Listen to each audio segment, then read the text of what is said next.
Are you feeling very responsible for other people's emotions and sometimes you don't even know what you are actually feeling? Or on the opposite spectrum of that, you don't even remember the last time that you genuinely cared about yourself, that you genuinely cared about your own needs. Now, they seem to be like different problems, but they belong actually to the same emotional system, and that emotional system is care. Those emotional systems that I am talking about in this video and other videos, there's 7 of them. They are our primary emotional systems, and they are described by the neuroscientist Jack Panskep, and care is being one of them. So care primary emotional system is linked to protection, is linked to nurturing, is linked to connection with ourselves and with other people.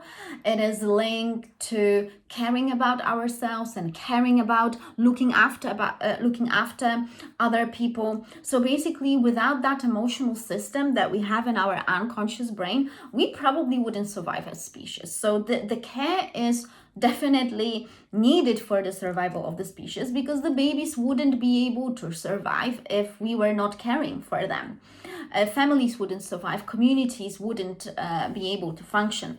So care is one of those systems that allows us to build healthy and safe relationships. Now, when care is balanced, then you're looking after yourself, you know your own needs, and then you can absolutely extend that to other people. So you can respond to other people's needs.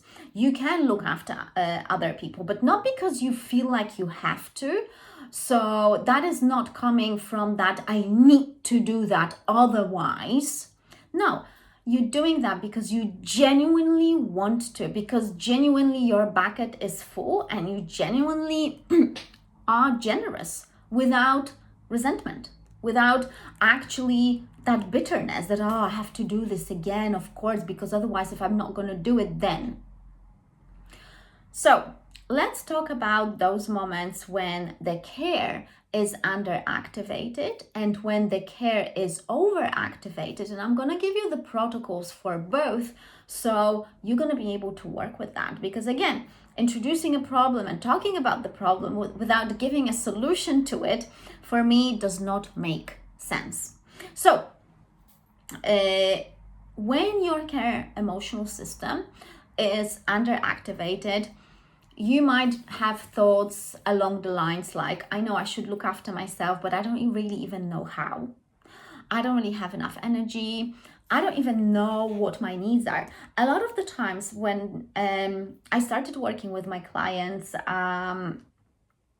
they will come to me, and when we kind of get into the nitty-gritty of the actual problems that they're struggling with, what is happening is that they realize that they don't even know their own needs, that they don't prioritize their needs.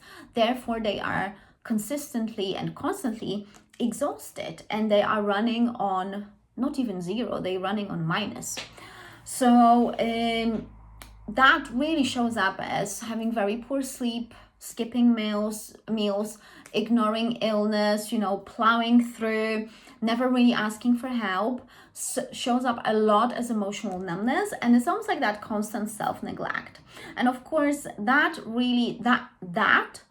underactive care shows up after long periods of stress. So for example, when you had trauma and that survival becomes the priority, the nurturing of you is not necessary for survival. So survival comes in, you're hypervigilant, you're driven by fear, shame, guilt, any other feelings. You can put it in there, whatever it is particular to you. Now, what is the actual protocol for underactive care? So I want you to start with tiny movements. I mean tiny actions, because we don't want to overwhelm your nervous system, because actually underactive care is so common in trauma survivors. And that's why if you're gonna start bringing in the full 50 steps plan, to a trauma survivor, then that just not gonna work. And we need to start small. So whatever is your starting point, so let's say if you're a trauma survivor, you have to start small. If you're not a trauma survivor, but you know that, you know, what I'm talking about really resonates, then I want you to think about, okay, how can I actually look after myself? The first thing I would like you to really, you know, go on to basic human needs, print it off, and see whether you are meeting your needs. I want you to face the truth, basically, because a lot of you guys, you think that you are looking after yourself, but you're not even meeting your basic needs. You know that one of our basic needs is actually a human touch. It's actually, you know, being with other people, hugging other people, you know, being, that is, if you're deprived of that, what are we talking about? So it's time to get real, and it's time to get very honest with yourself. So look at the basic human needs, and it's almost like it doesn't matter which, you know, whether you go to Maslow or Tony Robbins or whoever, you know, got the PDF that you can just print it and see how well you are looking after your own needs, and do you even know your own needs? And then once you establish the truth of what is, truth will set you free. It is correct. Especially knowledge about the actual things that are, you know, genuinely happening for you, for sure. And then start small. So start maybe drinking more water, eating more, stretching for maybe, you know, stretching maybe in the morning, having more social time, whatever that is. You need to do that, and you have to repeat it every single day. So again, cannot be perfect, because we cannot really do that, you know, perfection, but perfection doesn't really exist anyhow. But what you can do is that you can be consistent. So develop a plan to meet your needs on a regular basis every single day. And after a month, you will notice a difference, because you will notice, okay, there's a repetition, something's happening. So that is the protocol for underactive care. But there is also overactive care, which is incredibly common, and sometimes actually these two are connected. So it's almost like you have an underactive care to look after yourself, and you're going to have overactive care to look after other people. I bet that really rings true for a lot of you. So when your care is overactive, you are literally a therapist to everyone. And I want even like, because not even a therapist, guys, because I think that the therapy actually is a problem solving service. So yeah, actually, if you are solving problems to every person, but you are ignoring your own, then welcome. Your care system is definitely overactivated, and now it's time to do something. So if you are everyone else's emotional support, if you know exactly what people need and feel, if you are, you know, feeling guilty, saying no, again, people pleasing is definitely linked to that. So yes, then your compassion, your empathy will turn into bitterness, will turn into resentment, and will turn into a lot of anger underneath. There's a lot of people pleasers who are so angry. It's unbelievable. You have seething anger beneath that compassionate, kind mask. Yes, don't tell me that it's not happening, because it is. You are angry because your kindness is sometimes never really received, reciprocated. So that is now why it's happening. A lot of the times it's happening because people learned from very young age that they are responsible for emotions of adults around them. And yes, that happens a lot in narcissistic family dynamics, especially in these, when the narcissist is there to, you know, you have to meet the needs of the narcissist to survive the childhood. So, you know, boundaries. So in your household, if boundaries felt dangerous or felt unsafe, you couldn't have boundaries because that's like, no, you couldn't say no. Rest felt like selfish or you were doing something wrong, and receiving anything good felt uncomfortable, well then, yes, your care emotional system will be overactivated and for others and underactivated for you.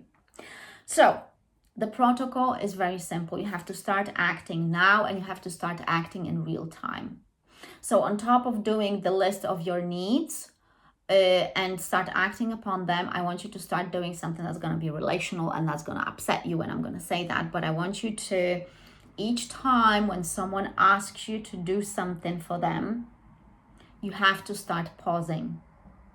Because your immediate automatic response, your survival threat-based response, is to do it for the sake of peace. A lot of the times, yeah, this is for guys. I'm a person who had been a people pleaser, so I know exactly how people pleasing work, and yeah, works.